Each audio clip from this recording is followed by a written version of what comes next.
मुस्लिम league नून ने कतन कोई कम वोट नहीं लिए, टर्न आउट कम रहा है और पिछली दफ़ा जो वोट टोटल थे जितने कास्ट हुए उसमें से मुस्लिम लीग नून ने 60% हासिल किए थे और इस दफ़ा मुस्लिम लीग नून ने 56% हासिल किए हैं। और अगर आप इस सारी 3 साला मुहिम को देखें कि इलेक्शन लूटने का,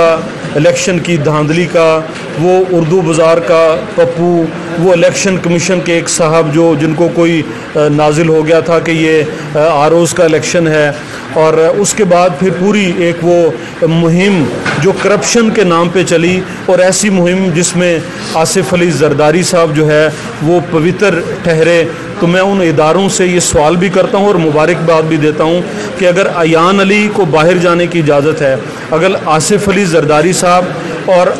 डॉक्टर आसिम के केसेस माफ़ हैं और मियाँ नवाज शरीफ जो है वो आपके मुताबिक करप्ट है, तो फिर आज NA 120 का फैसला देख लें कि 56% लोगों ने ये ऐलान किया है कि ना मियाँ नवाज शरीफ करप्ट है, ना मियाँ नवाज शरीफ जो है इस मुल्क का गद्दार है, ना मियाँ नवाज शरीफ जो है अवाम में गैर मकबूल है। मियाँ मोहम्मद नवाज शरीफ कल भी अवाम में मकबूल था, आज भी मकबूल है, कल भी वो कायद था, आज भी वो कायद है। मियाँ नवाज शरीफ हो, बेगम कलसूम हो, मरियम नवाज़ हो या NA 106 का जाफ़र इकबाल हो, वो उस मंशूर के ऊपर हैं जो पाकिस्तान की तरक्की के लिए, पाकिस्तान के इस्तेहकाम के लिए, पाकिस्तान के अंदर दहशतगर्दी के ख़ात्मे के लिए और पाकिस्तान को एक मुआशी कुव्वत बनाने के लिए। कोई भले कैसी अदालत लगाए, कोई सारे TV चैनल्स ख़रीदे, कोई अपनी मर्ज़ी के एंकर पर्सन ला के बिठा दे, कोई JIT में इससे और भले अपने कोई चहीते ला के बिठाए